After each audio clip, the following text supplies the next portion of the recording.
my god, wow. And we're live. Wow. This is Liv Romano on my YouTube channel for the first time in a while. I really apologize. I think the last time was at the beginning of the month a couple weeks ago, or less than a couple weeks ago. Hi, viewers! When I did a segment with Rick Comanche about what was it about specifically? I think we talked about how decolonization is not a metaphor.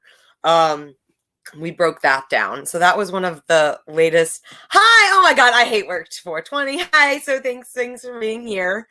I wanted to do this. So there's a few things I've wanted to do that I've been waiting to do. This is our first. Another time I want to do is talking about my DC arrest and trial. And I will do that another time because tonight I am going to be talking about some of the hate and some of the. Oh my god! Hi, Mateo. Hi, Mateo. Hi, Joey. Thank you for being here. Oh, this is my service dog, Zulu. Zulu says hi. Hi, Zulu. And yeah, so I've been getting some hate lately. And it's been ongoing, but I've been meaning to say something because I just did an interview. Well, I did do something already. A recorded Twitter space, setting the record straight. Same name as this. And I did say I was going to do a YouTube video as well, to be fully transparent about everything and put everything out there on the record. So that's what I'm going to be. Oh my god, hi, Ware. Thanks for being here. You guys are amazing. Wow, you guys are all here. This is amazing. My favorite people. So I guess to backtrack, yesterday, was it yesterday? Oh my god. No, Wednesday, I was on Ron Flacone show, which I think is like Get Your News On with Ron. Oh, it's okay. Thank you, Joey. It's really pathetic. It's really disgusting. And it's really depressing because it's making me seeing this divide on the left happen in real time and be a part of that is really disheartening about feeling like we could actually start a revolution, seize the means of production, and really save ourselves from extinction. Because just hearing about all this divide, even though, I mean, I want to be optimistic, there's still some of our comrades that I'll go into that I was originally a part of, trying to unite and get everyone together to, face the downfall of capitalism that we're witnessing right now in real time and help people get through it. And apparently there's a whole other set of people that I have been subjected to, who would rather gatekeep and play, I guess, identity politics. And it's pretty fucking frustrating. Frustrating. So yeah, I'll backtrack. So I was on Ron's show and on Wednesday, and we were just talking about, and it was really frustrating because hopefully, knock on my head, my Wi-Fi is working tonight. But it is really spotty and can be really picky about signing in. So when I was having my interview with Ron, my Wi-Fi was not good, and then even I had to try and do a mobile hotspot on my phone, and I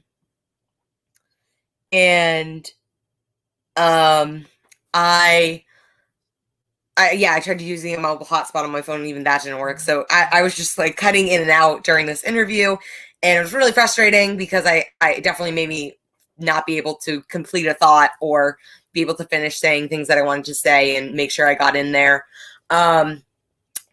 But basically, it was just talking about my DC arrest and a little bit of the trial, and what ultimately happened, about how my case was, there was a mistrial, and then the government dismissed my case. Again, I'll do a full in-depth video about my DC arrest and trial another time, but tonight I just want to say fuck the haters. So after, I'll pull it up right now. So after like 2 hours, maybe not even, after Ron's show aired, yeah, like 3 hours, or 2 hours after Ron's show ended, he messaged me saying, "Hi Liv, since our episode aired, some folks have messaged me with some concerning allegations about you misusing mutual aid funds. Could you let me know what this is all about?" And I'm just going to read you guys my response, and then I'll elaborate from there. But this is the long story short. OMG, yes, of course.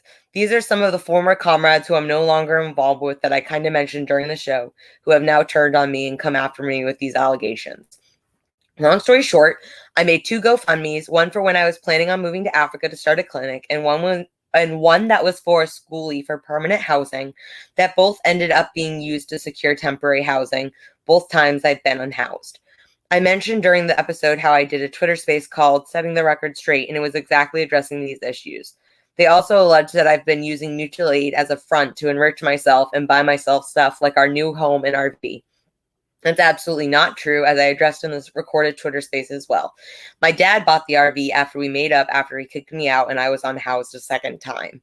All the mutual aid that's been raised, and more from my own pocket, has been used for mutual aid to mainly help people who are unhoused in Baltimore, sometimes also Paterson, New Jersey, when I go visit my partner. They're trying to make me out as a grifter and scammer because I had to use funds from my GoFundMes to secure housing when I was unhoused, and that I'm lying about the mutual aid work I do in Baltimore. Sorry, I know this is a lot. Please let me know if you have any more questions. Would love to do a show specifically on this if you'd like to. And I have not heard back from him. I've been meaning to reach back out to him and say, like, hey, do you have any more questions? Yeah, a lot of hate. Hi, Death Leopards. Thanks for being here. If you guys have any questions too, feel free. Oh my God, I always love when this is as oops, I keep hitting my face. I'm so clumsy. And I talk with my hands. I'm such an Italian. If you have any questions, comments, concerns, please feel free to write them in the chat or DM me directly. My Twitter is @liv_Romano. My DMs are always open if you have a problem with me and you'd like to address a concern or concerns. Bryson Horsley, thank you for being here. Hi, guys. And yeah, my comment section is always open. My DMs are always open. Please, if you have a problem, either going on with yourself and you need some mutual aid or someone to talk to, or you have a concern about what I'm doing, just DM me. Just reach out to me. I would love to talk to you and hear from you about your concerns or what's going on with you and what you need help with. That's what we're supposed to be about. That's what we're comrades. That's what we're here for. And that's the community I'm trying to facilitate, foster, and be a part of. And and there are still a lot of people that are trying to do that. I'm really hopeful about. But there are some bad faith actors who are really trying to divide and conquer at this point. So Ron said there were multiple people who messaged him coming at saying there was allegations of misuse of mutual funds. So what I said, 2 GoFundMes. Okay, so that's what it really comes down to. 2 GoFundMes in the RV that we're currently living in. No, it is not a luxurious tiny home in the backyard of my parents' home, at parents' yard, that these liars are trying to say. I live in a trailer. Yes, I never said it's like a shitty trailer or whatever. I never made it out to be anything it's not. It's a very nice trailer that my dad bought after we made up. And I live in an RV park. I would show you guys, but anyway, sorry, Zulu. There's the Oh, that's just a tree. There's RVs behind me. There's RVs all around me. There's a cool van. That's a family living in a van here. Sorry, come here, Zoo. Sorry, I just wanted to try and show friends. But no, I do not. Contrary to what is being said about me, I do not live in a luxurious tiny home in my parents' yard. I live in a trailer in an RV park, and I got this RV. I guess I'm kind of going back now. Here, come on, Zoo. Come on, get up here. That's Jasper. Can you see? He blends in. That's my black cat. Come on, Zoo. And as I said, my dad got this RV after in January of this year. After I moved back in with him, which wasn't my original intentions. I know this might sound a little crazy right now. I'm gonna give more backstory. Yeah, okay, I'll give more backstory. Let's back up a lot. GoFundMe's, how did they start? So, once upon a time, before I was a said communist, I was planning on moving to South Africa, to KwaZulu-Natal, South Africa, which is one of the places I volunteered at in, oh my God, 2017. I did an HIV/AIDS rural medical project and awareness project there. And I fell in love with just absolutely everything about it. With the area, the culture, the people, the animals, the geography, everything about it. And I was like, after that trip, the only reason I came back was to finish my last year of college, which I was getting my backgrounds in public health. And I knew I wanted to move to Africa as soon as I could after I finished college to start working in the HIV/AIDS field. KwaZulu-Natal, South Africa. South Africa has the highest population of people living with HIV/AIDS in the world, and KwaZulu-Natal, the province in South Africa, has the highest concentration of people living in South Africa with HIV/AIDS. So it's the epicenter of the HIV/AIDS pandemic, which I am very passionate about. And I was thinking I was going to move to Africa and start a clinic.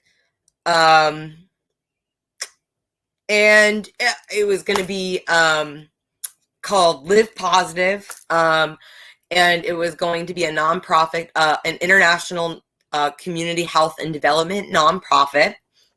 And it was actually kind of part of my final project of my senior year of college for my internship. That's where this idea came from. But also during my, so I came back from Africa.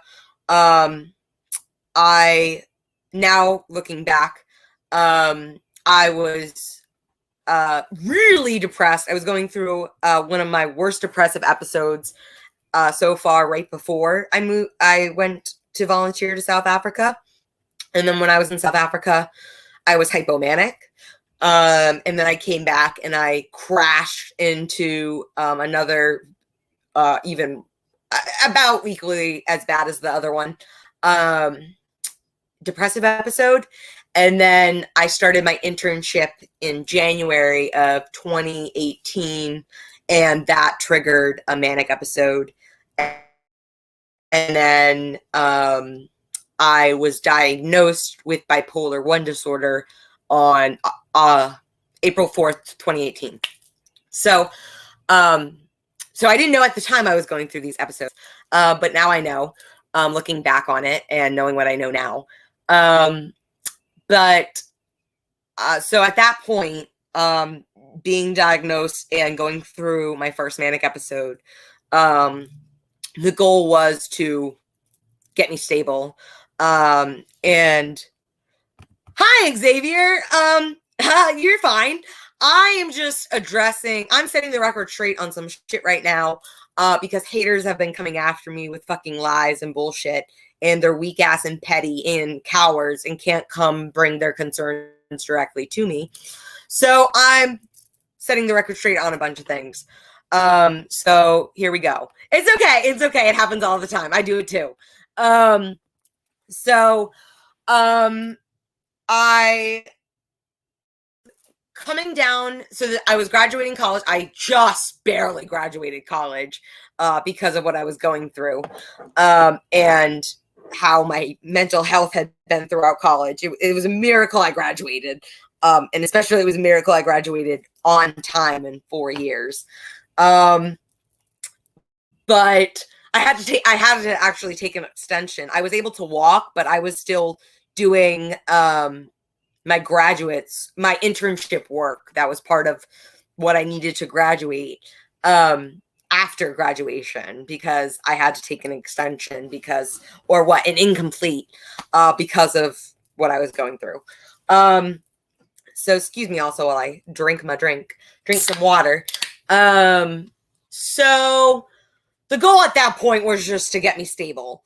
And I didn't really know this at the time, but I was manic, and then I was coming down from that around graduation, which was like May 25th of 2018. And then my 22nd birthday was May 26th of 2018. And I spent a weekend with a friend. And then I came home from that weekend, and I just walked in the door after driving, and I felt fine driving home, but I walked in the door and all of a sudden I dropped on the floor crying, and I just crashed. And that commenced my longest and worst depressive episode since. So that was at the end of May of 2018, when I first entered this massive depressive episode. And that lasted until about beginning of December of 2018. So yeah, it was about a little over 6 months. And other people's negative opinions of you are not your business, it's theirs. Yeah, good point. And F the haters. I totally agree. F the haters. I'm still doing me. I'm going to keep doing me. But part of being me is being open and honest, because I like to think of myself as an open book. So I just wanted to be very upfront and honest and open, especially about why I wasn't earlier, was because I had shame and embarrassment from being unhoused, which is not my fault. That's capitalism's fault. And especially knowing more and more people that this has happened to now, and that the fact that it happened to me a second time, I am much more comfortable now speaking out. And now I know about Housing First, and how I think housing is a human right. I feel much more comfortable now speaking out against what happened and my circumstances, and why I had to use the GoFundMe funds when I was planning something else, and then plans changed and I had to use it to secure housing. So I'm gonna go into that. So I go into this depressive episode, and what was getting me through it was the idea that we're gonna find the right medications, you're gonna get your medical cannabis card, you're gonna be able to move out of your mom's place sometime soon, you can get a job, and everything's going to be okay, and then we can move to Africa. Or no, I wasn't thinking of getting a job. Well, at that point, it did seem likely I wasn't going to just be like, oh, okay, I'm stable now, let me move to another continent. It was, okay, maybe let's it was still, hoping and planning to move to Africa one day soon, as soon as I could. But it was just being postponed because of my mental health. So after the thing that got me out of that depressive episode was, trigger warning, I finally got to the point where I was suicidal. And I knew if long story short, this is a whole other story I can do some other time, which I might have already done an episode on my mental health on my YouTube channel. But long story short, I knew if I stayed the night at my house, I was going to kill myself. And so I knew I needed to get out of my house and get into another environment, and get help. So I voluntarily admitted myself to, looking back, I wish I went directly to a mental health hospital, a psych hospital if I could have, but all we knew what to do at the time was to go to the ER and tell them what's going on and have them find a bed at a psych hospital. So again, whole other story. That was rough. The 2 days in the ER, waiting for a bed at a psych hospital. But I was safe. I was, anyways, yeah, whole other story. Being in that hospital, in the ER, psych ward, was rough, especially at the point I was at the low point I was at. But luckily I was admitted to Sheppard Pratt like 2 days later after coming into the ER. And while I was at Sheppard Pratt, the psychiatrist there was talking with my primary psychiatrist, who was great. I've been very lucky and privileged. I'm a white privileged little shit. I should have started with that. That's part of what the hate I'm getting is for, is because of my privilege. So yeah, from the beginning, the fact that I was able to see a psychiatrist so soon after getting a diagnosis from my therapist, that's again a whole other story. But anyways, my primary psychiatrist and my psychiatrist at Sheppard Pratt were having discussions about what they thought would be best for me, and they decided to put me on Trintellix, and that they were reluctant to put me on it because I believe it's an antidepressant. It's a new antidepressant. And usually antidepressants trigger mania in people with bipolar 1 disorder.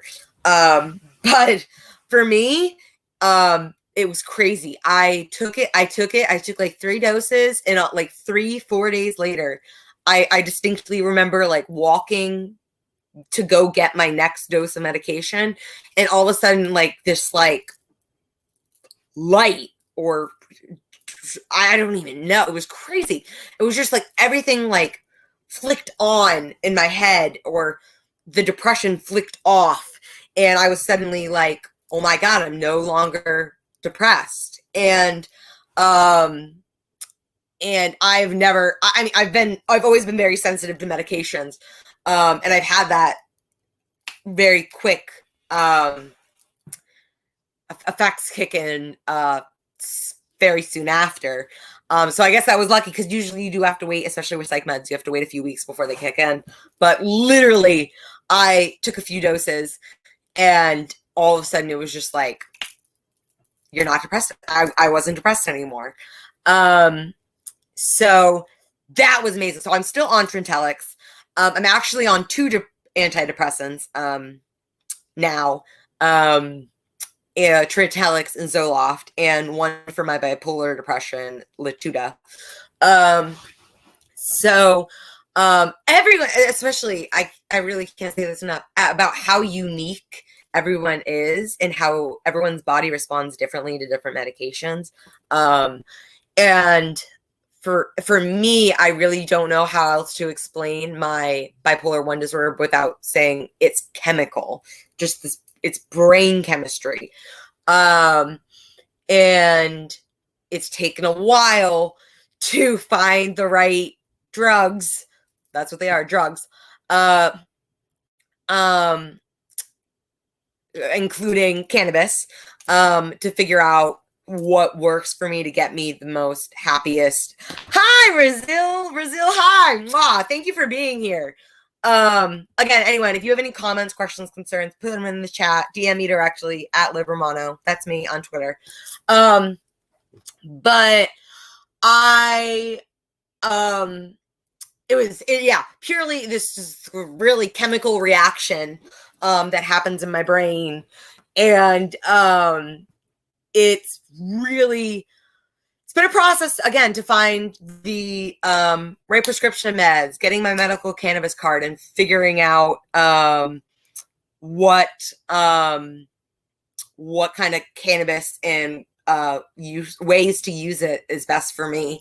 And then my 2 emotional support cats, and I adopted a dog, a service dog.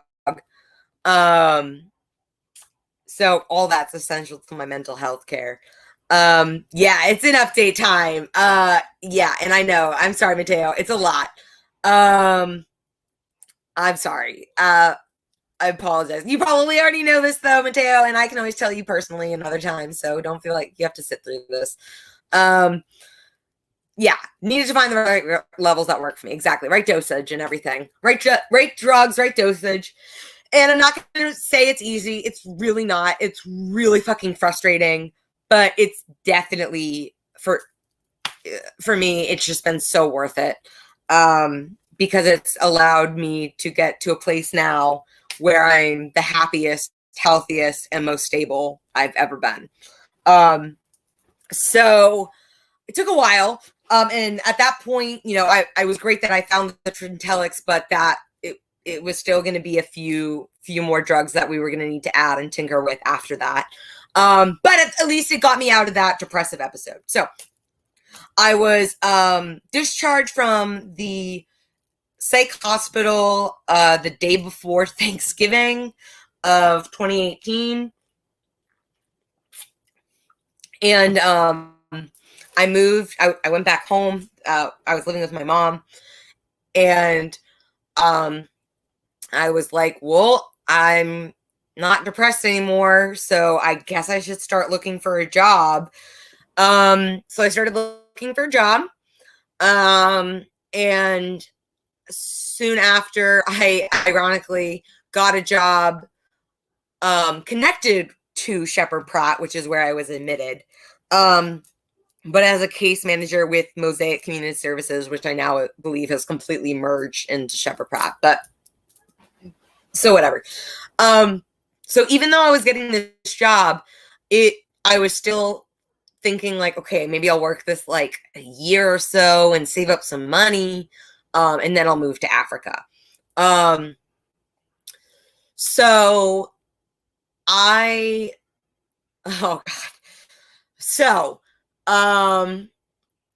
things are going well with I hated that job. I ended up hating that job and was fucking miserable. And desperately was searching for another job. And around the same time of, January, February of 2020, right before COVID, or right before the pandemic was declared, I still remember hearing about COVID and what was going on in Wuhan and spreading throughout China. I remember hearing about that around this time. So beginning of 2020, COVID. And around that time, I got a job interview at a place that I later got the job at as a research assistant in the Department of Epidemiology at Johns Hopkins University School of Public Health. And I was really excited about that. So around that time I got the job interview, I also decided, okay, I'm going to move out now. And I am, poor. So I had to find a place with a roommate. Cause I can't afford a place by myself. And I was making shit money. So I found a random roommate on Facebook for a place in Baltimore. And I met her. I went over, I met her, I met her dog, Chicken. They seemed cool. Things were going well. I moved in for a month, and then I ended up getting that job. As I said, I got the job, and I quit my job at Mosaic, and I ended up waiting. I ended up getting sick with COVID during the time between quitting my previous job and waiting to go through with the physical and the health assessment that I had to do for this new job. And then long story short, I didn't get this new job because they would not accommodate me with my disability for my medical cannabis card. So they rescinded the job offer, and here, what did you say, Mateo? In my opinion, people are holding you to a higher standard than they do police or their local congressmen. Like, literally, you are getting hate for the dumbest shit. You did mutual aid project. Yeah, so, well, it's apparently to them, I'm making up the mutual aid projects, and there's no mutual aid, and I'm just using it to enrich myself. And so it's the lies that are being thrown that, oh, I'm frozen. Oh no. All right, can you guys hear me? And yes, I got arrested and people got mad that we cared. Yeah, that's a whole other thing. Again, I'll do a whole segment on that. But yeah, part of the reason I'm doing this is because I'm getting hate and lies are being thrown around that the mutual aid I'm doing is not. We can hear you fine. Oh, you can hear me fine? Oh my God, I'm so sorry. You can't see me? I'm sorry. Okay. But can you guys see me? Let me know. I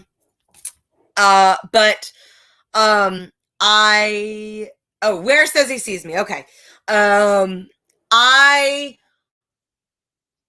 I've been posting. Thank you, Where. I have been, Geo, it might be something on your end. Oops, here. Geo, it might be something on your end. They're saying I'm good. Okay. I see and hear you. It's perfect now. You're good. Okay, thank you guys.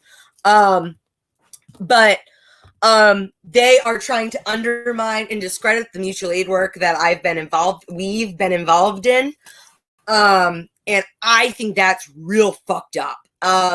Because especially after I addressed their concerns in when they came after me on Twitter on the timeline, and then I did a setting the record straight Twitter space. I made it clear I was going to be doing that. They still are talking shit and spreading hate and lies, and I am so fucking disgusted with you guys. I'm really fucking disgusted with them. Yeah, I hope I don't think they're gonna watch this. Just like how I'm not gonna watch Savage Joy and Josanna and Courtney Banks' video about them where they talk shit about me. I'm not interested in that. That's why I could have had like other people here to talk shit, and I was like, no, I'm just gonna be myself and put the story out there, give folks all the facts from my side of the story, of course, and let them be the judge. And of course, if you don't, as I've been saying, if you have any questions, doubts, or concerns about my mutual aid work, or the mutual aid work that we are all involved in, because the work I do could not be done without all y'all's generosity and support, go through my Twitter. It's all there. I've been an open book about it. So let's see. So backtracking a little bit, because the GoFundMes and the fact that I live in an RV now, seems to be the big stipulations that people have. So how did that? Here we go. Here we got someone. Liv, it's the harder road, but you got to take the high road. Continue to do what you do, and we know what is actually going on. It's not hard to find out. Thank you. I appreciate it.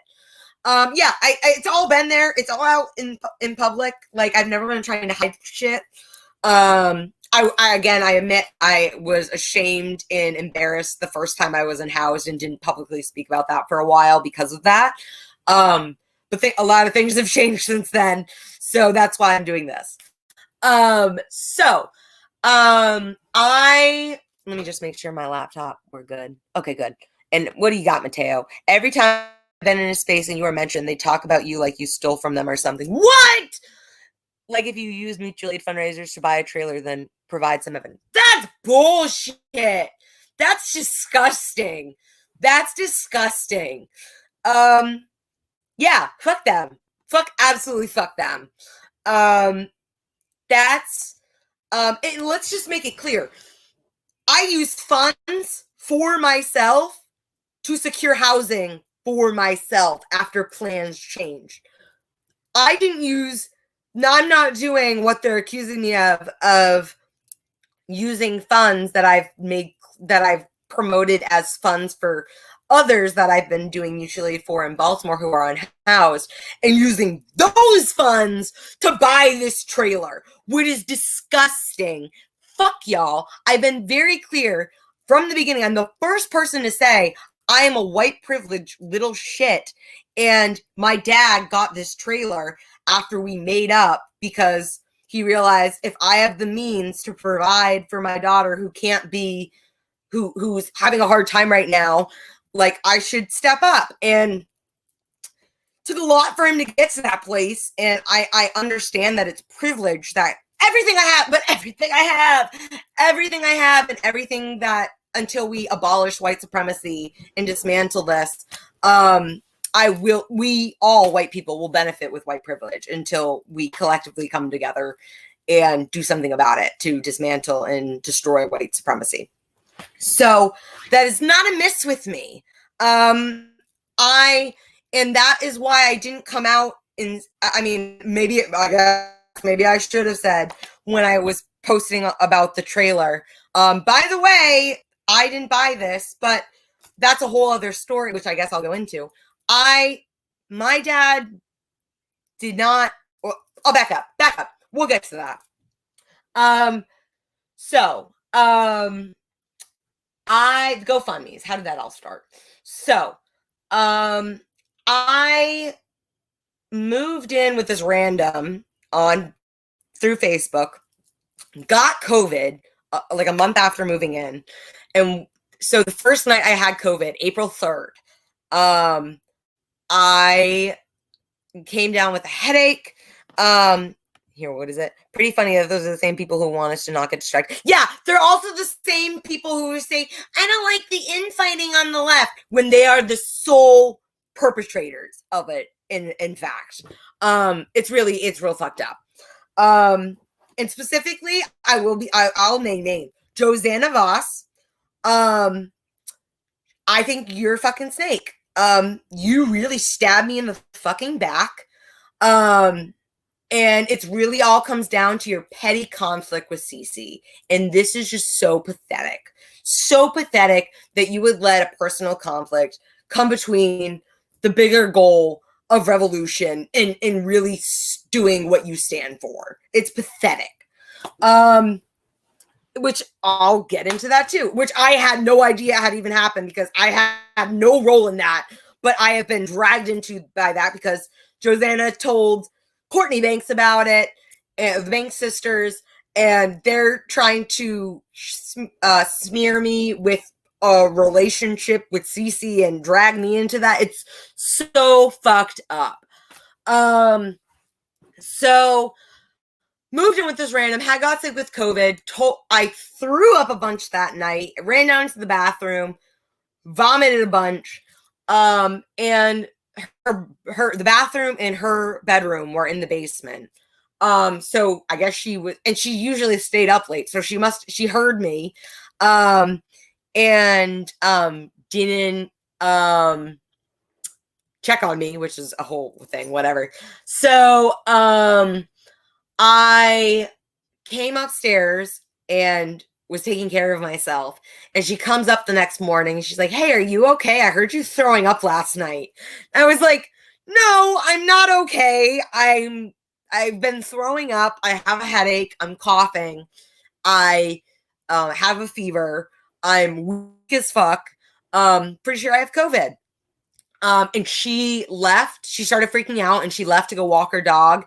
And by the time she came back, she was sobbing, make mascara streaming down her face, saying she was so terrified that I was going to kill her and that this was all my fault and how could I put her in this position. And like I was the devil. So I kind of just shut my door and was like drinking some Gatorade and like trying to heal, rest. Here we have where. What did you say? Perhaps you can all sort. See, I'll get to that. There was an opportunity for that. And I believe it's, I don't want to say never. I'm open for whatever to restorative justice. That's what we're supposed to be about. I'm for it. Because I do think it was a giant misunderstanding, but now it is really, people have really been picking sides. And people have been spreading lies about things that have happened and what perspired. And spreading lies about me and what I've done and how I've treated people and what I'm doing for mutual aid work. And like, you know I have a smaller platform than Josanna on RBN and the Bank Sisters and Savage Joy, who I do not like either. And they were on her show the other day talking shit. And here we have Mateo. That's all I'm saying. If they want to prove their case against you, maybe they should provide more evidence than you have white privilege. Like, honestly, it's not that hard to run someone's assists. Yep. Yep. And yeah, I maybe, hopefully, we'll see. And I really did love RBN too. I really do love RBN. I do not think I will be invited back on RBN anytime soon for any summits or back to co-host with CJ for Straight Outta Politics because of Josanna and because of this drama that has ensued and because of petty bullshit. And a giant misunderstanding of what it means and what I did with misusing mutual aid funds. So going back with the GoFundMe's, so I was dealing with this crazy roommate who thought I was going to kill her because I was sick with COVID. And long story short, also, my parents are divorced. And at the time, that was still 2020, they still hated each other. And they probably still hate each other, but at least they tolerate each other more now. But they really hated each other at that point. And my mom goes, yeah, a lot of people discovered me through RBN. I loved RBN. That was like my family. And I feel like I don't have that anymore. It really sucks. So when I told my mom what happened with this roommate, she was like, oh my God, you need to get out of there. Bye, Mateo. Love you. Talk to you later.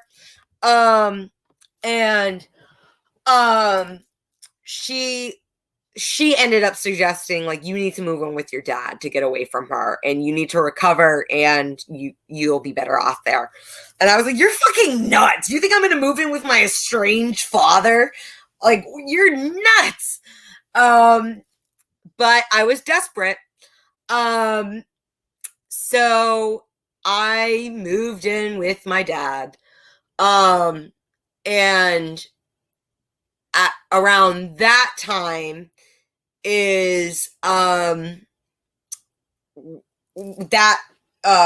previous job, the job at Johns Hopkins fell through because they would not make an accommodation for my medical cannabis card.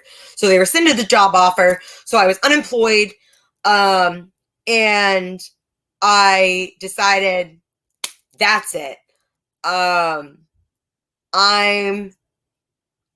gonna finally do it. I'm gonna move to, again, before, definitely was a leftist. I would say I was a leftist, like baby leftist, but not where I am now. This was 2 years ago.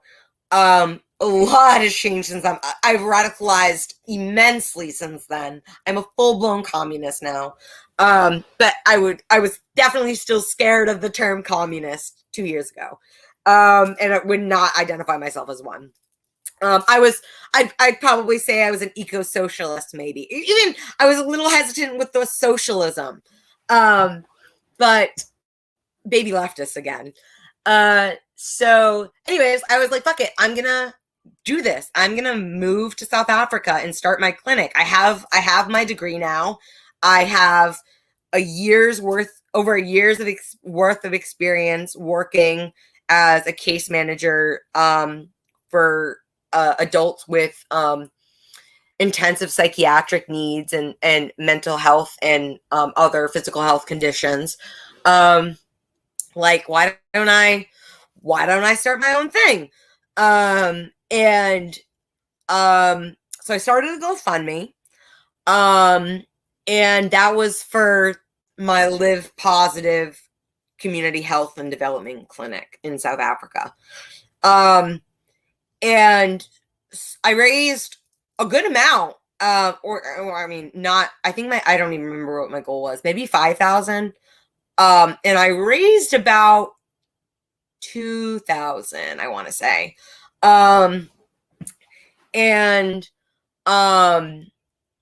I was going to use that money to register Live Positive as a nonprofit and start, it might have been more than 5,000 because 5,000 doesn't sound like a lot, to build a clinic and do all that. But I was going to get everything sorted out so that Live Positive was a nonprofit before I left, and maybe get land and a clinic, working with people. Yeah. So I was doing that. And then soon after that, or not long after I started that GoFundMe, things were really not going well living with my dad. He, mostly because he was still very brainwashed at that time by propaganda. Constantly watching CNN. It was just really hard. And we got in this huge blowout, because at that point, what the propaganda was saying, kids can't get COVID. And I was like, Dad, do you hear yourself? Do you hear these people saying kids can't get a virus? Do you hear how insane that sounds?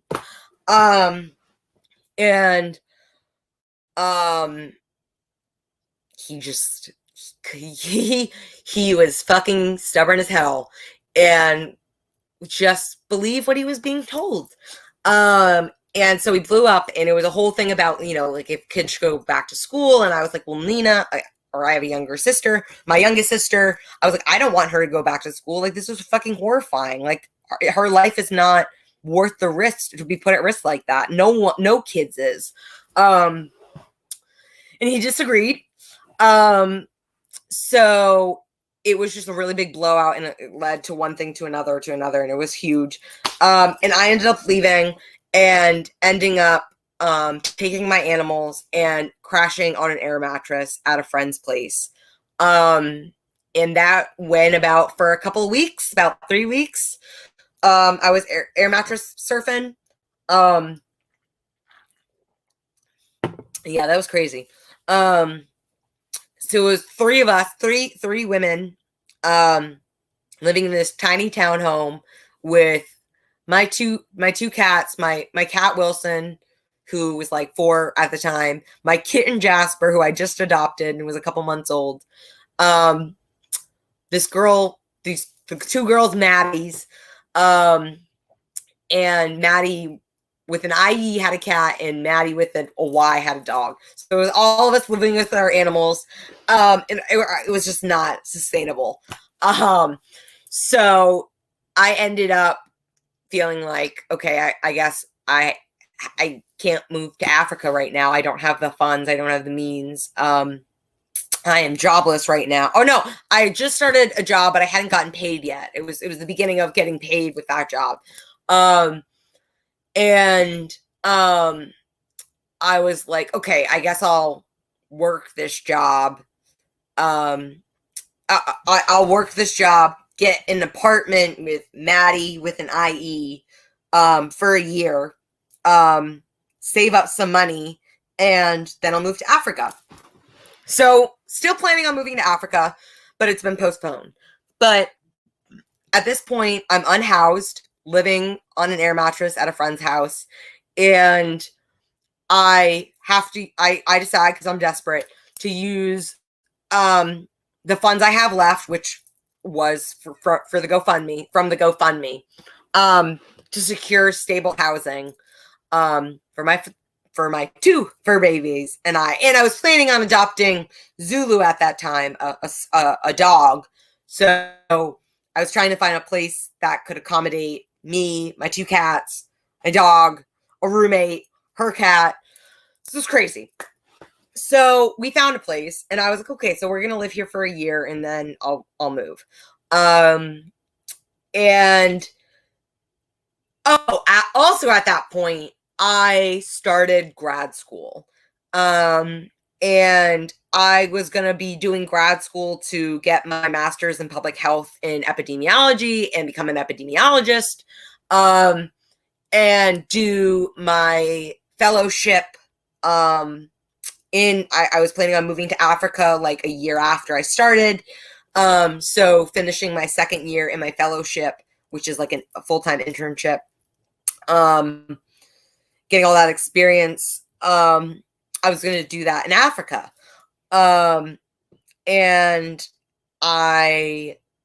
So still planning on moving to Africa then, still a baby leftist. And that really, that was like, I joke because some people, I think I saw a tweet about it. It was like the pipeline from Tiger King to abolish the police. And yeah, that's it. Like at that year, I started off as a baby leftist who was watching Tiger King and still didn't like the police, but believed in the police and believed the lie that I've been told as a white person, that the police are there to protect us. So, and then by the end of that year, I was totally different mindset. Just a few months later, and I was just like, defund, abolish, fuck the pigs, all cops are bastards, fuck this shit. And it was just this big radicalization through mostly, again, Twitter, but also some of the stuff I learned in grad school. It was just like a process of like, okay, I'm doing this. This is all great information, but I also have this existential dread ticking, like how really useful is this information if we're all going to be extinct in a decade or two. So yes, GoFundMe number 1 for move to Africa. Was unhoused and used funds to secure stable housing. Funds for myself, used for myself and my 3 fur babies to secure housing. So I guess we'll fast forward. And at this point, I am no longer working because I was discharged after going through another depressive episode, which is why I was put on Zoloft after, and that's really helped. But it was just too much doing full-time work, part-time school, trying to have a life. Way too much for me. I couldn't do it. I think it's too much for anyone. I think it's a lot.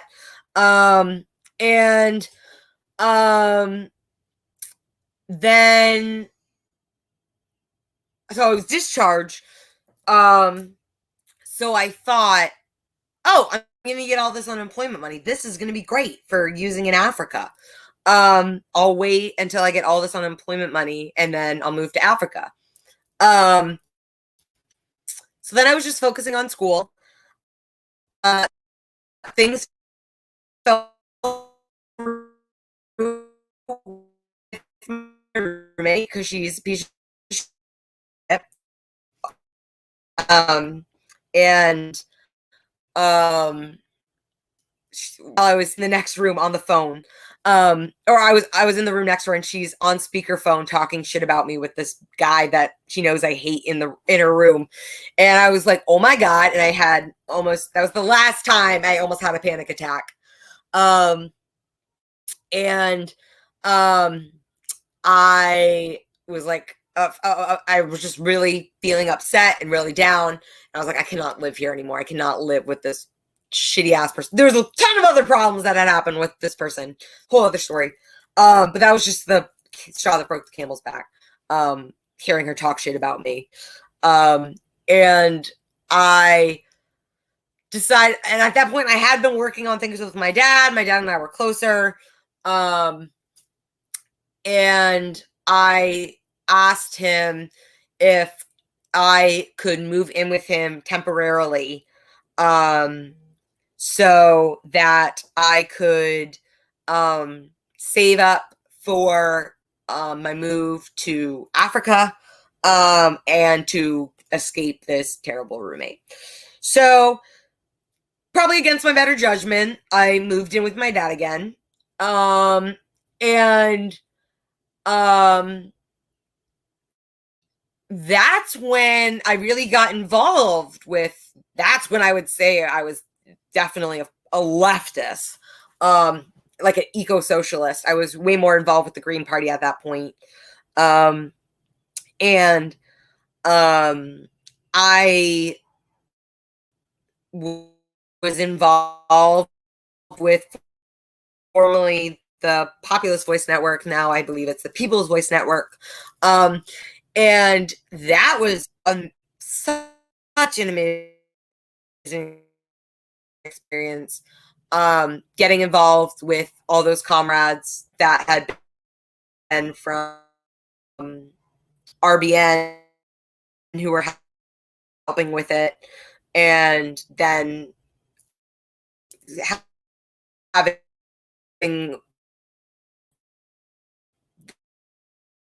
PVN spin off into its own thing.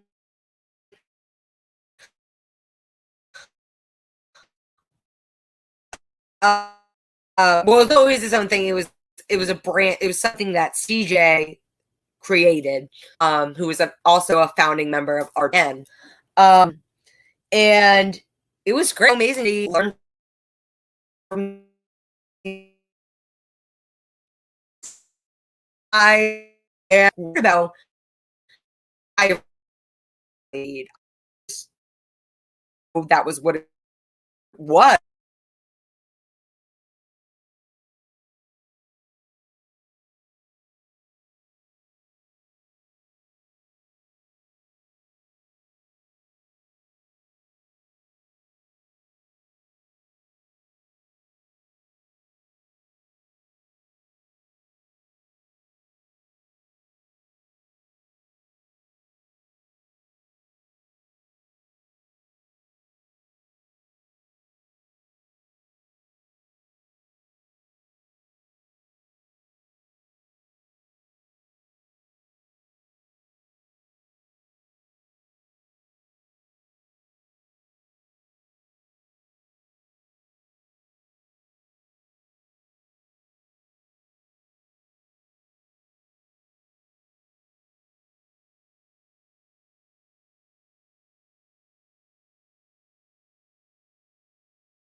I'm so sorry. Were we breaking up? Is this better? I'm on using my hotspot on my phone now. That must have been glitching, and then we totally lost the connection. Is everything better? Is this better?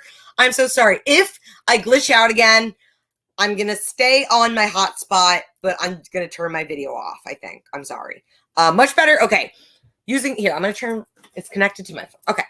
I'm so sorry, guys. Hi. I'm so sorry. I've lived in this RV park since February, and I keep saying I need to get a router, and I need to go to the office and get a router and everything. And things just keep piling up. Add it to the to-do list. I'm so sorry. I apologize. Where was I? Yeah, where was I, Zuzu Berry? I got Zuzu. I was not happy. I was very frustrated. I was kind of screaming. I'm okay, Zoo. Let's see, where are we? Where was I, guys? Oh, moved back in with my dad. To try and save up and work on school, save up some money, and then move to Africa.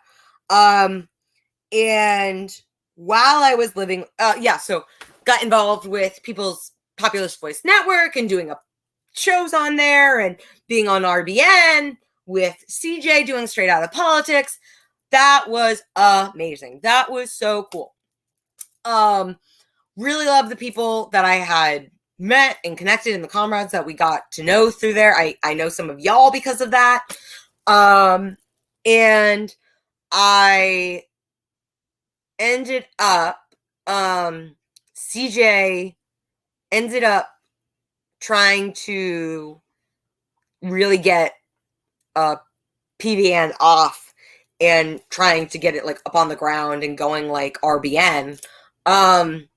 So he assigned a team for RBN, and I was one of the members of the team. I think I was like team lead or membership leader. I don't remember. I fuck the titles.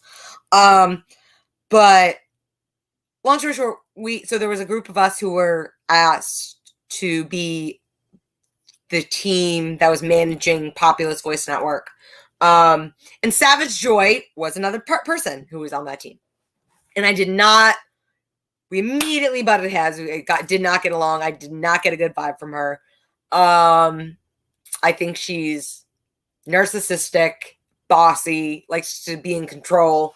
And she did not like that I called her out on her shit. Apparently that's immature of me. That's what she thinks of me, that I am immature because I call her out on her shit. And I wouldn't let her bully others, and I wouldn't let her bully me. Did not like that, but we worked through it, and we worked through some issues that we had. And then was getting close with Josanna and a group of comrades that I have found through Twitter. And we were all in a DM group, and we were like doing Twitter spaces. We were did start with the other one they threw out. What do you mean? What do you mean? I mean, she did start with the other one they threw out. What do you mean, babe? Elaborate. Remember what? Oh yeah. Oh yeah. But that was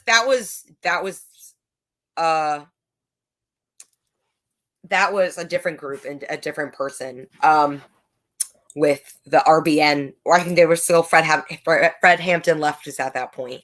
And the drama that they tried kicking CJ out. Yeah, they worked that out though. Good for them. They were great. I think they did a great job. Maybe gives me hope that maybe we can resolve this or something. I don't know. I would love to be proven wrong. I just don't have much faith in that right now. So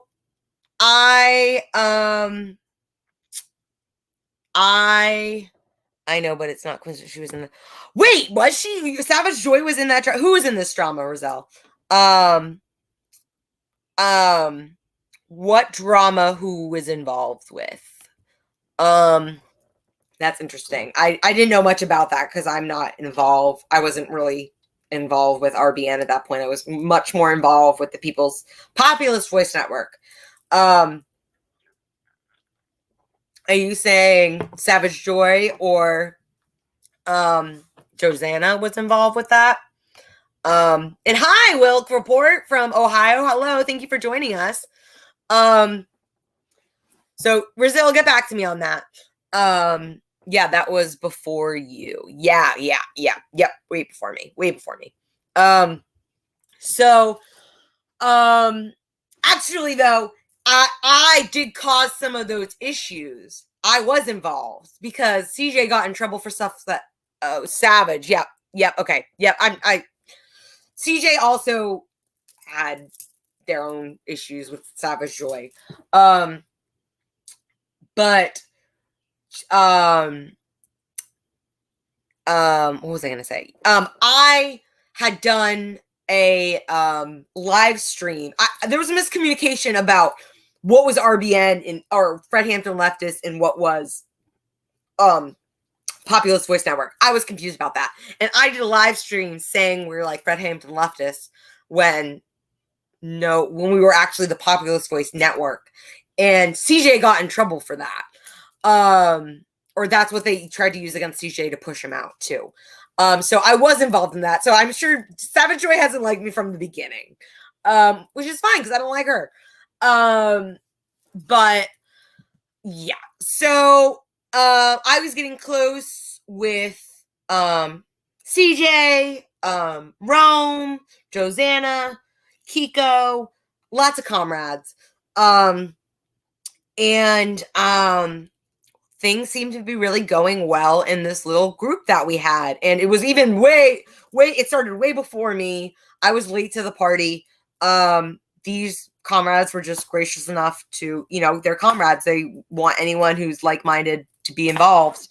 So they were really welcoming and things were going really well with this group. But I guess there was always issues with Josanna and this other person, CC. And they were always fighting. There was always this petty bullshit. And it really escalated and blew up. And CC did some shit that Josanna didn't like. That was fucked up, that she later apologized for and owned up for. But that wasn't good enough for Josanna. And Josanna just made a big deal out of it, even after CC said, fine, I'll leave the group. It blew up at that point, or at least blew up between them and then others in the group. And then I was talking about how at that point I was trying to figure out at that point I was again being radicalized and was seeing how we're in the middle of this climate crisis. The US capitalist and imperial core, we're living in it right here. And it felt like running away, moving to Africa was like running away from these problems essentially. And that I should stay here and do work in my own communities. And again, that's what I really was inspired and moved by Rome and Afeni, other members of RBN, learning about mutual aid and being really directly involved in your community made me decide, and learning more about the climate crisis and how little time we have left, and seeing how still Joe Biden and other politicians are still treating our planet like absolute shit, and humanity like absolute shit, and still going on with fracking for fossil fuels, and it just blows my mind.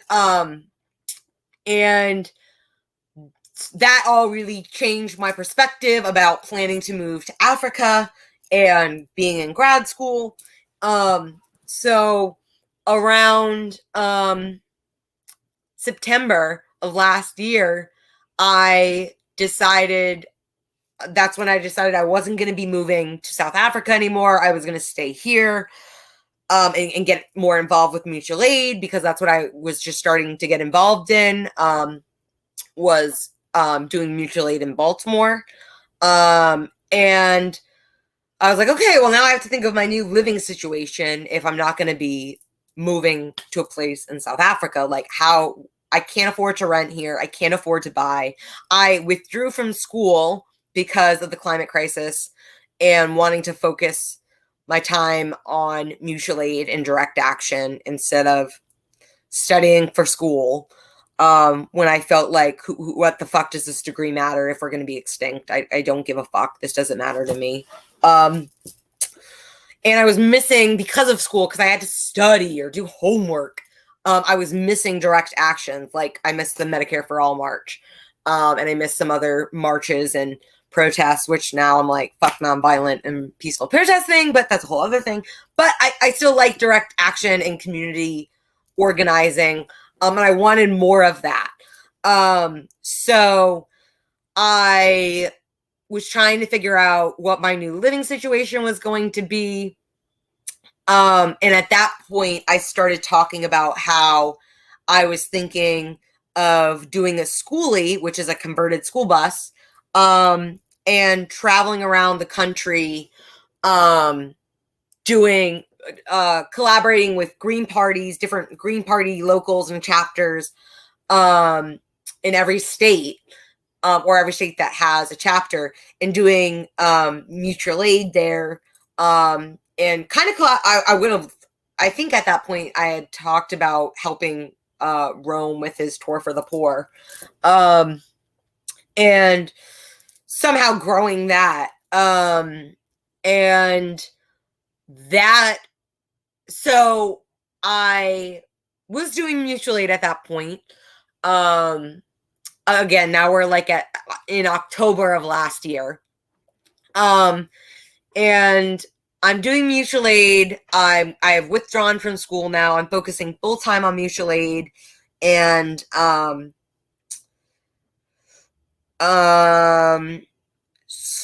what, I don't know, beginning of November, thinking of doing the schoolie.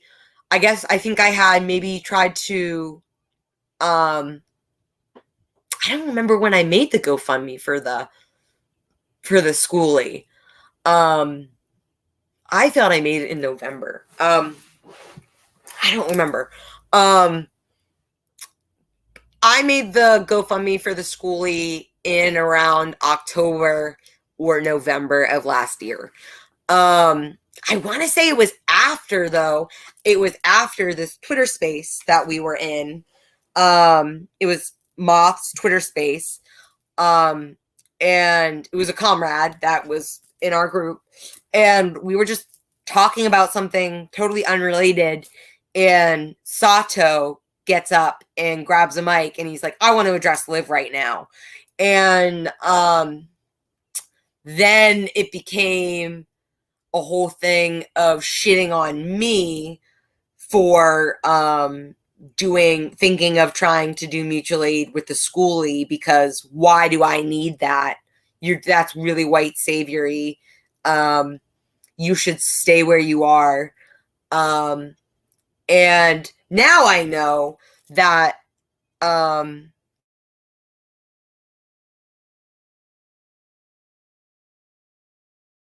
on me about what I was trying to tell me I was wrong, making it a productive thing where we were addressing concerns, were about what is mutual, how people use it, what it should be used.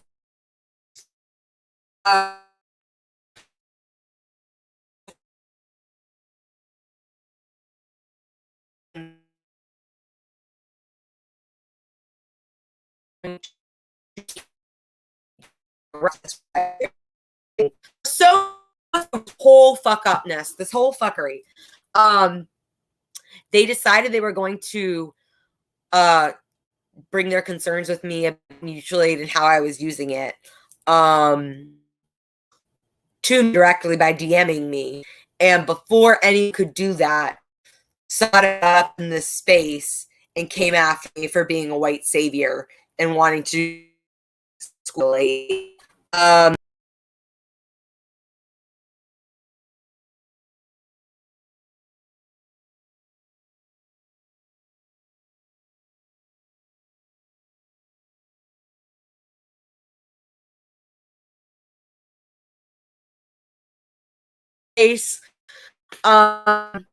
Hopefully this helps.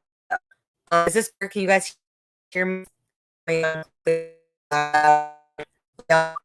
Um, but I here. Let me see if I. Is this okay? You guys see me? I'll turn off my video. I'm gonna give it one more chance. If it freezes, I'm gonna turn off my video. But I'm gonna. So where was I? Audio choppy. I'm gonna stop my camera. Okay, is this better? Is it real? You tell me. You said audio is choppy. Oh, you can't see my. Can't share comments. Oh, there we go. Audio is choppy. So sorry guys. I feel really bad I have to do this and that my signal sucks. I feel audio only is okay. Okay, yeah, I turned my video off. I started turning my camera off. Apparently it's too much for my mobile hotspot to have my video going too. So what else? I got ganged up on in space. And it ended up with me, being really vulnerable and upset and telling them, my relationship with my dad, and it was rocky, and I can't live here because things were at that point he was dating someone and thinking of moving in with them, and it was a lot of things. And anyway, I ended up opening up because I felt like I had to about why I needed to and why I couldn't afford to rent or buy anywhere, and why I was thinking of doing the schooling in the first place. And Sato even said, "Look, I knew this, I wouldn't have come at you." Like, yeah, shit, why didn't you just DM me and ask me personally? So that's productive space left and actually that arrived is not in the space, and that has not been addressed in that.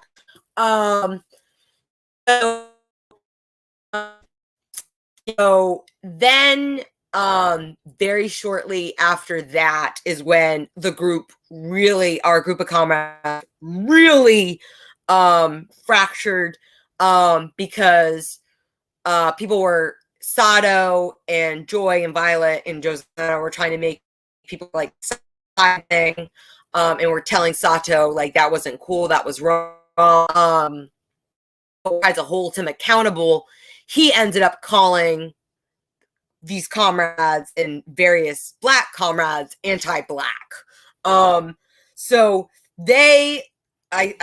Joy, Iridescent Joy, Violet, Sato, Josanna, and maybe others.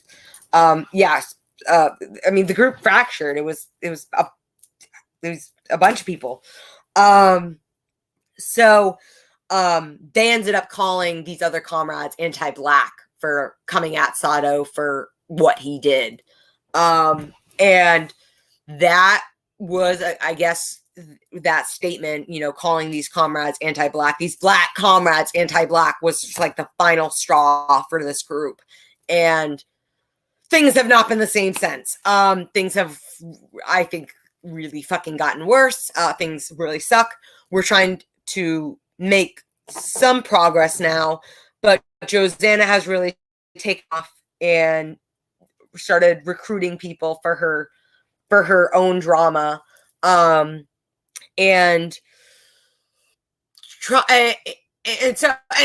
also this is another thing about why they have an issue with me, is because of my sex work.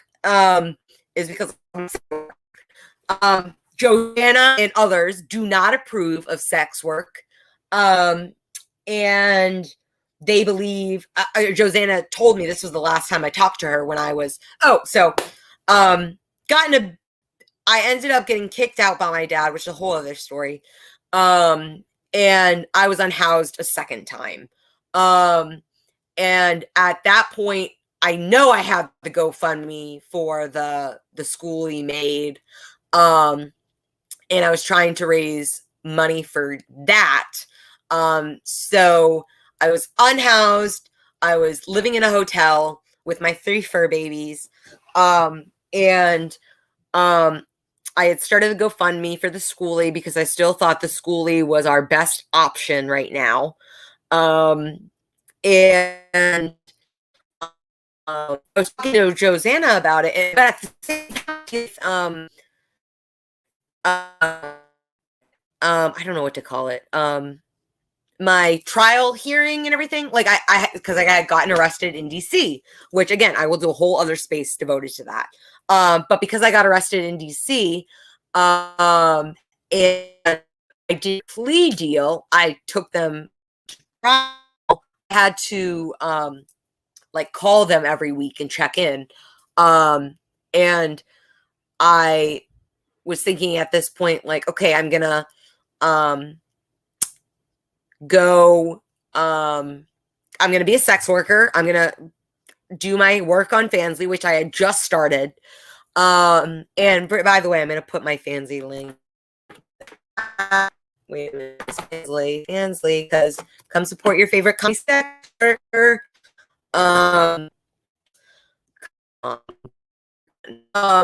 So I decided for income, I was going to create content on this platform, mainly on Fansly, and I was also going to continue with my mutual aid work, and I was going to try and find a at this point, I don't think maybe at this point I didn't know. I was gonna do a WOOF, a worldwide. I think I was going to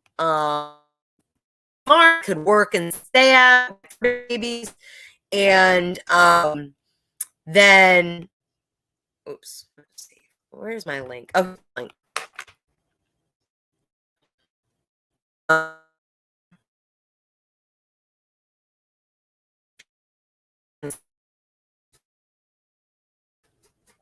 Talking to now, this is the last tour, and we're talking on the phone, and she's trying to tell me I should get a job and apartment. I should stay girl and doing the government wants me to see for a while. And I was like, and now it makes sense now that I know she's against sex work. Here my Fansly. Oh, what do you got? I've been trying to get into sex work myself. Yeah, it's funny. But honestly, I'm contact with it, or if you find a okay, it's possible. Actually, a conference in Texas. That's actually one of the most common here conferences. Let me know if you are you think those worker breaking up because this is not going well. Apparently, there's a time limit for how long my Wi-Fi is going to cooperate.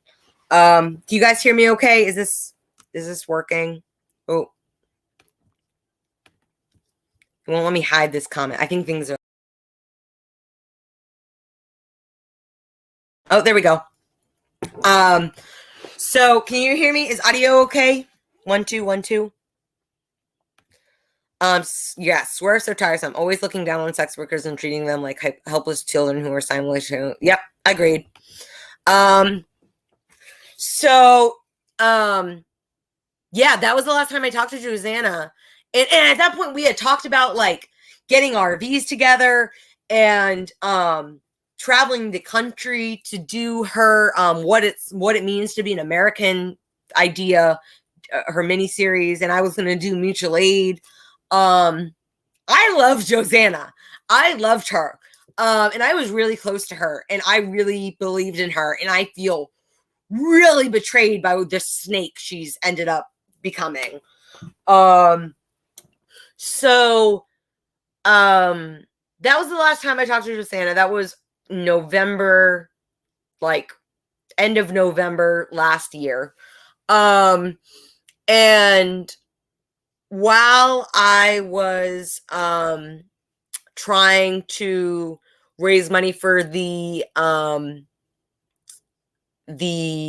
schoolie, long story short, the whole situation and the timeline of events of me being unhoused a second time is again a whole other story itself. But long story short, again, I was in a situation where I felt like I had to use the only funds I had available, which was from for the schoolie, which was for permanent housing. I used those funds to secure temporary housing. Again, I used funds both times for myself. Plans change and the intended purpose changed, but it was all going back to myself to help myself. And when the funds that have been raised for people in Baltimore have been raised, that and more money from my own pocket more has gone directly to them. And I've made sure to document that through letting y'all know how everything's going through Twitter with pictures of receipts, screenshots, updates, shopping trips, the supplies, the assembling the supplies. I've tried to be as open and honest as possible without actually taking pictures of people I'm helping that we're helping in their living situations. Today, the post I posted of Susan, who is someone we've been helping for the past year, who I met when I started getting involved with mutual aid work. Her and her partner, Glenn, are living in a tent in Baltimore right now. And we're trying to raise $200 for them to buy necessities. So if you want to be able to help out with that, again, follow me on Twitter. You'll see it there on my Twitter. My Twitter is also my Venmo. You can Venmo me or Cash App me, which is all in my Twitter bio. That's how we do this mutual aid. I get the funds because actually she said I might be able to ask her. I think she told me she has a Cash App card. I've never heard of that before, but I will ask her how that works. So maybe funds can get sent directly to her. But for now, I was just going to get the funds, go to the bank, get it taken out, and go hand deliver her cash. Because that's usually how things are done, because Susan is the only person whose phone number I actually have, who is the only person who I've been assisting who has a phone. So maybe I will be able to get her Cash App information and we could just send funds directly to her. So that'd be great. Yeah, but today I posted a picture of Susan and a little bit of her story to try and get people to help engage and donate because of what these haters are saying, trying to discredit and undermine the mutual aid work we're doing. I've been having a harder time raising funds for myself when I've been trying to raise money this month for my 30 fur babies and I for bills and necessities, and also for mutual aid for others. It's just been a little slower lately because I've had these haters coming at me, trying to discredit me, calling me a grifter and a scammer, and lying about my work. So that's the GoFundMe's. And then, so I guess long story short with how we got the RV, is because, after getting kicked out of where the last place we were staying at when I was unhoused, which was a wolf, a farm, I was freaking out and I didn't have like any money left to make. The only money I had left was the rest of the Live Positive money, because most of that money was used to secure housing. Some of it was left over and some of it was used for a grant writer. So I had some of that money left over and I was like, I don't want to use the last of my money that was intended for this other thing. I would love to make a nonprofit or a co-op one day, and I would love to use that money for it, for Live Positive or whatever we want to call it now. So I decided to take my boys back and go back to my dad's for hopefully a week or two, or not that long, so I could figure out the next wolf for us to go to. And then whatever, anyways, I end up, that was the last time. January 1st was probably the last time I asked for funds or promoted the Schoolie GoFundMe. Because when I got back to my dad's, he wasn't there. He was at his they're not together anymore, but his girlfriend at the time. He was staying there so I could figure stuff out without him there. Again, totally a privileged thing. I understand that because I'm a white privileged little shit. And he ended up coming home early and we ended up getting to talking and making up, and he offered to buy whatever I wanted to live in, so that I could have permanent housing and not be worried about that and ever be unhoused again. Again, I understand I'm privileged. I've never not said I was privileged. I've always been the first one to call me out on my privilege, and if I am not, please do so. But it really seems like these haters have an issue with my privilege, because I've addressed it and said, when they called me out, saying, well, Afeni specifically, saying, you misallocated community funds. I said, no, that I haven't. None of the funds, all the funds that have been raised for people who are unhoused, have gone to them. And my dad and I made up, and he bought the trailer. No mutual aid funds went towards the trailer. And they didn't even want to hear that. That wasn't good enough. So I guess they'd rather me be unhoused. I guess that's what it'd rather be. I guess it's better if I had all that money from my GoFundMes in my bank account, but was living on the streets until I moved to Africa or I had the schoolie. So yeah, that's with the GoFundMes and the RV. I know this has been an hour and a half. Wow. I knew this was going to be a long talk, but I wasn't sure how long it was going to be or how it was going to go. So do y'all have any questions? I appreciate you, Xavier. I will always support sex workers. Thank you. I appreciate it. We need your support. We love and appreciate you guys. Please support us. I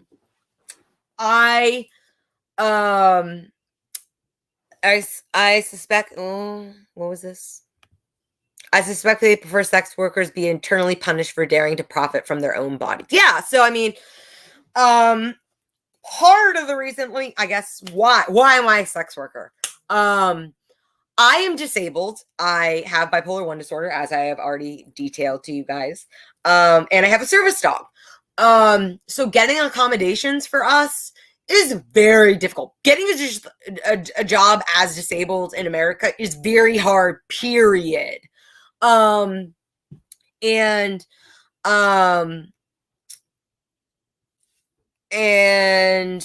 here, Will report. I'll do a whole episode on COVID disinformation if you want. That's just for another time. I don't want to get totally off topic.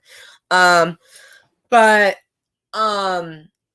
I really cannot stand, I think it's really disgusting that they are spreading lies about me, and trying to discredit and undermine the mutual aid work that we've been doing that's directly helping people who need it, and doing exactly practicing what we preach and doing all this stuff.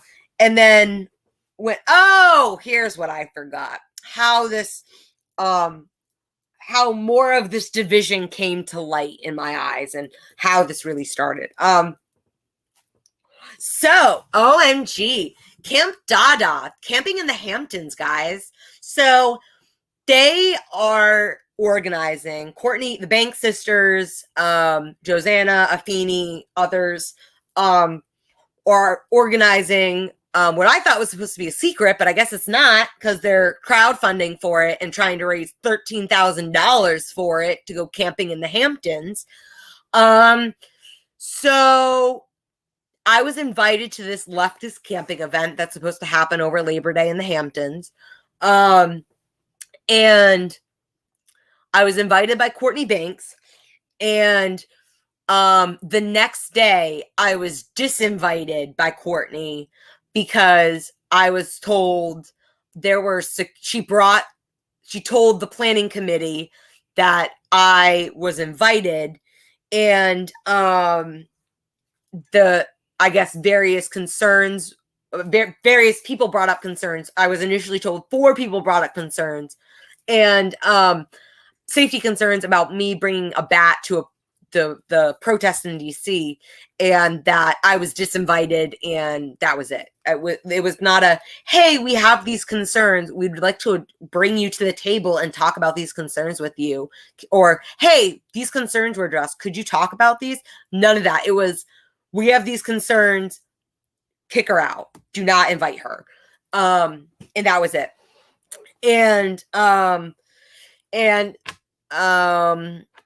then I went to Twitter and I said how I had been invited to this leftist camping event and then disinvited because of my DC arrest, which is true. Bringing it back to a protest. That's why I was arrested in DC. Again, more to that story. We'll do that another time. But so that was part of the reason why I was disinvited. Fuck all y'all petty, weak ass leftists, for real. And I later, so then these people that now I guess don't like me, and have their agendas against me, and their allegations against me, came out of the woodworks, including Afeni, Quaker Socialist, who I believe is also part of this planning committee for this leftist camping event. Joy, Josanna, they all came after me saying, like, delete this tweet, or else the real reasons why you were disinvited are going to come out. And I was like, so after I tweeted that, Courtney messaged me saying, like, not sure why you had to make this go public, but there was actually numerous concerns about you and your mutual aid funds. And I was like, what the fuck are you talking about? Like, since when has my mutual, and that was the first time from Courtney that I was aware that there was any questions, comments, concerns about my mutual aid work. I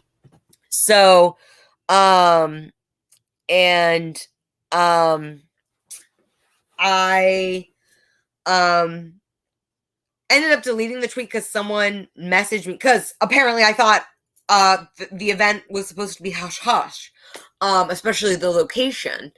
But the only reason I'm saying it now is because they've come out promoting it. So I guess it's safe to say what it is.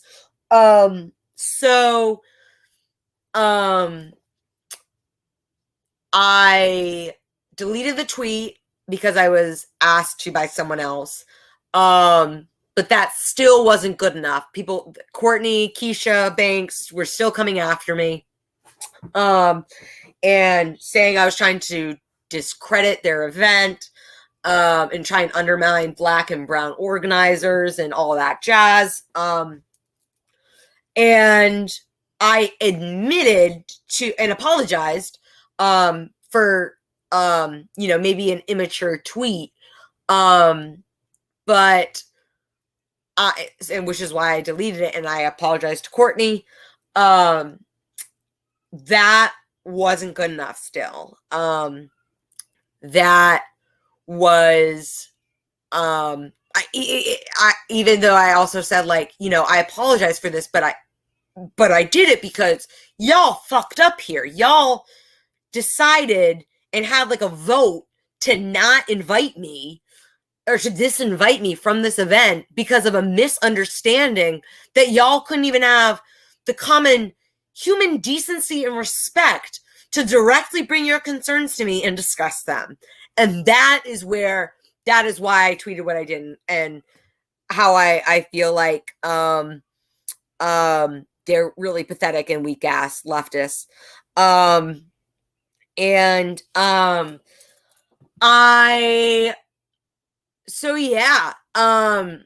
That's where we're at now. And then like Josanna came after me saying like, oh, having your white tears already endangered a black man enough. And I was like, what the fuck are you talking about? And it turns out she's talking about this fucking space that she wasn't even in, where Sato confronted me and was very rude and attacking. I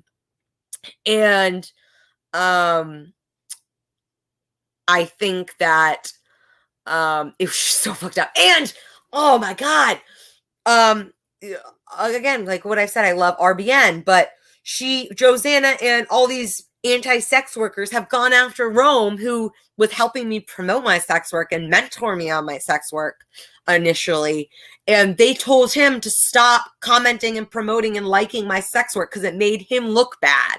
And they're trying to gatekeep and monitor him. Like, what the hell? And he's a former sex worker. Like, what? So again, this is why it's again on like a personal level of their vendetta against me because I'm a sex worker, and how they feel about that. But Rome's pretty open about his history there. Yeah. And that's why I really love and appreciate him, because he really helped me gain my confidence and navigate and get the ropes of my sex work. But I do believe they've been trying to turn him against me, and I have not heard from him since, even though I've tried to reach out to him multiple times. I'm sure he's really busy, but I have not heard back from him the times I've tried to reach out to him. And I would love to hear something. I would love for things to work out. I hope I'm wrong. But it doesn't seem that way. And it's pretty sad. So any other questions, comments, concerns about anything I've shared, anything y'all have heard? I know I've really just rambled for almost 2 hours now. I really appreciate y'all for being here and for listening and putting up with me. I appreciate and love y'all so much. Any questions, comments, concerns? I am an open book, y'all. Ask me anything. I ask and you shall receive. I trying to think if there's anything else I'm missing. I've had a lot built up, and that's why I did this space. We love you. We love you. We love you. We love you. We love you. I love you guys. Thank you. So I'm trying to think if there's any other things I should cover. I think I've covered the majority of, I would love, again, hopefully the fences can be mended, but it may take some time for things to settle down enough for that to happen.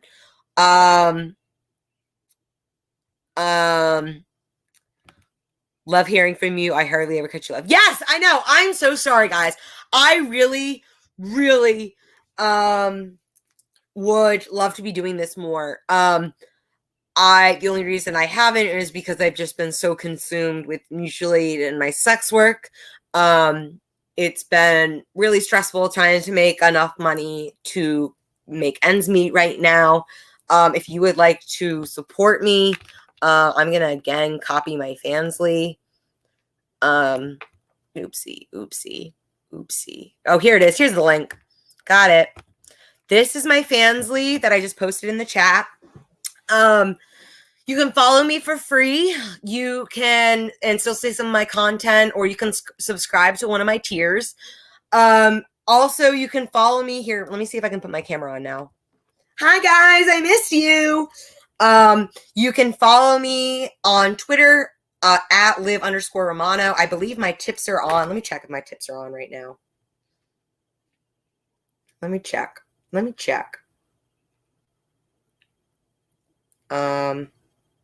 Profile. Yeah, my tips are on. You can pay me through Twitter, through Venmo or Cash App. Much appreciated. Any and all donations are much appreciated. I could not get by or do what I'm doing without all of y'all's generosity and support. You all are all amazing. I love y'all so damn much. If y'all are able to help me with my sex work, and if you really like these live streams that I do, I would love to do more of them. Also with my mutual aid work, I'm thinking, what do y'all think of legitimizing it? Like Rome made this Tour for the Poor a nonprofit, I think. And I was thinking of doing something like that for our mutual aid work so that we could apply for grants and stuff like that and funding. Because that would also be great if I could get, I hate to say it, but capitalism. But if I could get a source of income from doing that from grants, so that I could be able to pay my bills and devote more time to that, and then still have sex work on the side as another more passive form of income. That would be amazing. What do y'all think of that? If you are in the Baltimore area and would like to get involved with mutual aid, or fuck it, we can make this a whole thing and start mutual aid wherever we are with comrades. But if you would like to get more involved with mutual aid where you are at, please DM me again at live_Romano. Let's get you involved. Let's get involved. It's such an amazing experience. And it's really changed my life for the better. I'm so glad I've been more involved with it and I've been able to dedicate more time to it. But yeah, those are, wow, almost 2 hours. I've just been ranting and raving. Yeah, those are most of my thoughts on things. Any questions, comments, concerns? Oh, I love y'all so much. Thank you for listening to me. I appreciate you. No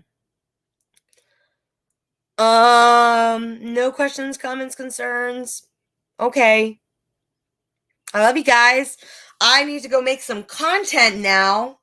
I'm gonna go get my lipstick on and get my lingerie on, get my stockings on, and get all sexy and make some content. So you can catch more of my content on Twitter. I post some of my content on Twitter. But if you really want to see the full sexy side of me, you should definitely subscribe to my Fansly. That is where you get all the... You like to do more live? You like live? Okay, I will do more live just because y'all said so. Mwah. What's today, Friday? I could do it on Fridays. Friday is a good day for me. Fridays at 7, that's funny because that was when I was originally doing my show with Populist Voice Network. But what do you guys think on Fridays at 7? Usually is a good time, end of the week. I'm available then. I usually see my partner from Sundays to Wednesdays. So that's usually when I take time off. So Fridays works. If you guys want me to do my shows on Fridays, oh my God, you're so sweet, my Fansly. Thank you so much. I'm so proud of my Fansly. Thank you. Whatever time works for you. Okay, I will try and do enough. Wait a minute. When the next Wednesday I have something. Wait a minute. What's next Friday? Nope. Next Friday I can do a show. And then the Friday after that, my boys have their annuals at the vet, but I should still be able to do a show after that. But I can try and be better about doing regular live streams. Thank you. I appreciate it that you guys want to see this. I would love to do more regular live streams. let's say it's a date next Friday at 7 p.m. We'll do another live stream and we'll see how it goes. I think I'll try and find something good to talk about or just update you guys on what I've been doing. Trying to grow my little channel. This is kind of like a video diary for me, keeping track of my life and being able to connect and talk with all y'all. This is very therapeutic for me in a way. I always get a little nervous before I do it, especially a show by myself. I'm like, oh my God, what am I going to talk about? Who wants to listen to me? But y'all always make me feel so amazing, welcomed and at home. Hell yeah, can't wait. Let's go. I would like to talk about and do a little research on this Bilderberg meeting happening right now. Don't ask me about much of it besides all I know is that it's like the global elites meeting to run the world. And it's an annual meeting that happens. I was not aware of it until this year. Constantly learning new things as a leftist. And thank you, Twitter, also for my education. I have learned more from Twitter over these past 2 years than all my years in public school, all my decades in public school. Thank you, Twitter. I wish I could give you all these creators that I've learned from my education, my money. Okay. So you can catch me again. Catch me on Twitter. Oh my God, actually, I was thinking of doing a space tonight after I make some content. I was thinking of doing a Twitter space. Maybe I'll do it tomorrow. I'm kind of tired. Oh, Frank Analysis. I love Frank. Oh, Franco. Oh, amazing. I'll look into that. I'm going to do my research because I really want to learn more about this. And I saw his video about him going there too. I saw Max Blumenthal's video too. Shit is shady, yo. It is shady as fuck. And they're cracking down. They are cracking down on us. And they are trying to, what's the word I'm looking for? Extort and exploit every last dime and resource from us while they can before they blast off into outer space and leave us here on this uninhabitable planet that they have destroyed. Oh, I love y'all guys so much. I really appreciate it. I sometimes I'm like, oh, I'm gonna be so alone, and I'm like, no, I'm not alone. I have you guys. So thank you guys for being so interactive and being here and listening and supporting me. Thank you. I appreciate it. Again, last call. Any questions, comments, concerns you have? I am an open book, y'all. I really can't say that enough. Maybe it's a flaw. I am very open.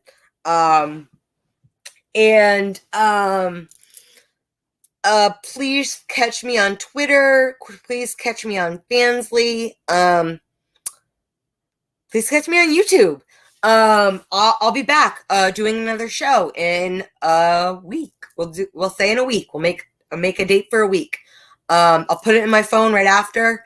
I will try and be better about this. I would love to help build my platform and connect with more of you guys and make this more regular. I apologize. I've been pretty busy. But thank you guys for being here. Thank you guys for listening to me. I really can't express enough how much I love and appreciate and support all y'all's generosity and support. I really love it and appreciate it. Again, catch me on Twitter or my Fansly, which I posted, because that's where I'm most active and that's how you can best support me if you like what I do. And you want to see some sexy time, come get me. But also, Twitter and YouTube is where I do my leftist communist takes, and update y'all on what's going on in my life and mutual aid and all that jazz. So thank you guys for being here. I really appreciate it. I love and appreciate each and every one of you guys.